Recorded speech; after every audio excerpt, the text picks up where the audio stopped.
안녕하세요. 저는 동네산 생태보존 활동을 하는 초록바람에서 대표로 활동하다가 현재는 주민 모임과 시민단체가 함께 하고 있는 고덕천을 지키는 사람들에서 활동하고 있는 문영란입니다. 제가 지금 하고 있는 활동은 2005년 강동구 역사기행을 진행하면서 시작되었습니다. 그 기행에 참여하신 한 분이 아이들에게 자연을 알려주고 싶다는 제안을 하면서 생태 동아리가 만들어졌고, 그리고 그 생태 동아리가 현재 초록바람이라는 시민단체로 성장했습니다. 우리는 강동구에서 가장 큰 산지형 근린공원인 명일근린공원을 생물 다양성이 풍부한 자연 환경을 그대로 보존하기를 바라는 마음을 담아서 수용산으로 부르기 시작했는데요. 현재는 명일근린공원보다 수용산으로 더 많이 불리고 있습니다. 그 수용산에는 서울시 보호종인 도롱뇽과 멸종위기 2급인 맹꽁이가 살고 있는 웅덩이가 있습니다. 여기 이 웅덩이인데요. 이 웅덩이 옆에 사란 현사시 나무가 있었는데, 그 현사시 나무를 2008년에 불량수목이라고 하면서 잘라버렸어요. 그리고 나서 웅덩이에 물이 마르기 시작했고, 2009년 봄이 와도 웅덩이에 물이 고이지 않았는데요. 그래서 아이들이 구청장에게 도롱뇽이 알을 낳을 수 있도록 해달라는 엽서를 보냈습니다. 그래서 구청에서는 도롱뇽이 알을 낳을 수 있을 동안 물을 날랐는데요.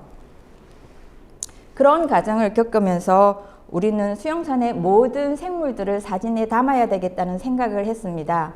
그 사진을 그래서 사진을 정말 열심히 찍었고요. 그 사진을 가지고 우리 지역에 얼마나 다양한 생물이 살고 있는지를 사람들에게 알리기 위해서 매해 생물 사진전을 열었습니다. 그 활동이 촉진대가 되어서 강동구 전 지역으로 모니터링 범위를 확대했는데요. 그렇게 확대하면서 모니터링 내용을 정리해서 보고서로 매해 펴내고 있습니다.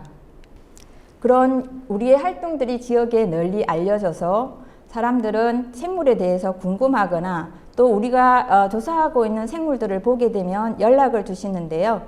그런 활동, 예를 들면 우리가 강동구 전 지역의 양수류 서식지를 조사하고 있는데요. 개구리나 맹꽁이 울음소리를 들으면 저희에게 그 위치를 알려줍니다. 지금 이 사진 속의 모습이 이제 강동구 양수류 서식지를 이제 조사해서 표시한 건데요. 우리는 그런 연락을 받을 때 우리만 모니터링을 하는 게 아니라 지역의 많은 분들이 우리 모니터링에 함께 하고 있다는 생각이 들어서 굉장히 든든합니다. 우리가 모니터링에 빠져 있을 때는 오전 10시부터 밤 10시까지 모니터링을 했는데요. 그때는 솔봉의 소리를 들으면서 모니터링을 했고, 또 맹꽁이 산란 모니터링을 할 때는 비 오는 밤에 수영산을 올라가거나 또 고덕동 비닐하우스 사이사이를 후레쉬를 비추며 다니기도 했습니다. 그런 모든 활동들이 저 혼자였으면 꿈꾸지 못했을 텐데, 또 같이 활동하는 동료들이 있어서 할 수 있었던 활동이었습니다. 우리는 강동구에 있는 모든 생물상을 다 조사를 했는데요. 식물, 곤충, 그리고 새, 양수류, 어류 이런 생물들을 조사했는데요. 그 중에서 제가 개인적으로 가장 좋아했던 그 모니터링 분야는 어류 모니터링이었습니다. 많은 이유가 있는데 그 중에 하나는 주민들과 직접 소통할 수 있었다는 건데요. 우리가 모니터링을 할 때마다 주민들은 묻습니다. 뭐 하고 있냐고. 그 질문에 답을 하면서 주민들과 자연스럽게 우리 지역의 자연환경이 왜 소중하고 또 왜 지켜야 하는지를 말할 수 있어서 저는 그 시간이 굉장히 의미 있고 또 소중하게 느껴집니다. 또 하나는 그 하천변의 식생과 물속 생태계는 변화가 매우 많습니다. 그래서 모니터링을 굉장히 성실하게 또 열심히 해야 되겠다는 동기부여도 확실하게 해주는 곳이기도 합니다. 작년에는 그 구청에서 고덕천 교각에 이렇게 벽화를 그리겠다는 제 사업을 했는데요. 그때 우리가 고덕천을 모니터링한 결과를 바탕으로 고덕천에서 볼 수 있는 생물들을 그려달라는 제안을 했어요. 그때 담당 부서에서 흔쾌히 그를 제안을 받아들였고, 지금은 이제 주민들이 이렇게 산책하러 나오셨다가 저 벽화 속에 있는 생물들을 찾아보는 어떤 그런 즐거움을 느끼고 있다고 하시는 분들이 많습니다. 또 그런 그 모니터링을 또 새로운 관점에서 생각하게 된 계기가 있었는데요. 그것은 주민들과 함께한 글쓰기였습니다. 그동안의 모니터링 결과를 보고서에만 이렇게 담겨져 있는 게 굉장히 안타까워서 그런 모니터링 내용들을 어떻게 하면 많은 사람들과 공유할 수 있을까를 생각하다가 생물들을 소재로 전설이나 동화 같은 이야기로 엮어서 책을 펴냈습니다. 그런 과정에 참여한 많은 사람들이 굉장히 보람도 느꼈고요. 만족도도 높았고, 그리고 지역의 생물들에 대한 이해도 높일 수 있었습니다.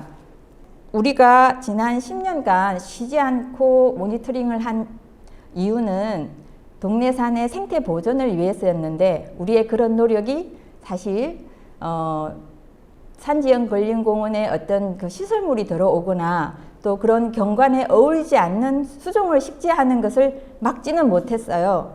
그런데 올해 초 비오톱 2등급 지역에 도서관을 짓겠다는 구청의 강력한 의지가 있었는데, 지역의 많은 시민단체와 주민 모임의 노력으로 도서관 부지를 다른 곳으로 이전하게 되었습니다. 저는 그 결과가 그동안의 모니터링의 힘이 아니었나 그런 생각을 하게 되었는데요.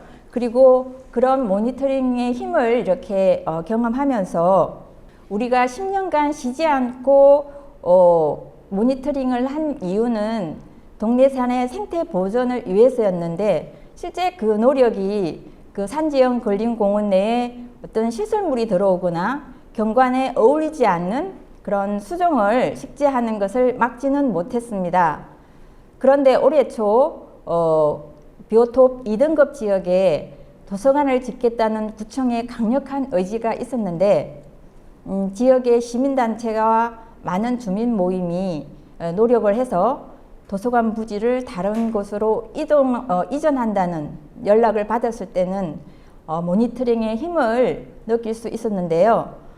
그 모니터링의 힘을 이제 느끼면서 좀 탄력을 받아서 10년 동안 모니터링 했던 수영산 그 도롱뇽 웅덩이를 논문의 형식으로 정리했습니다. 그렇게 정리하면서 우리가 느낀 것은 모니터링을 하는 것도 중요하지만 그 모니터링을 정리하고 또 그 정리하는 과정을 통해서 모니터링의 목적을 분명하게 하고 그 목적에 맞게끔 계획을 세우는 것이 중요하다는 것을 알게 되었습니다.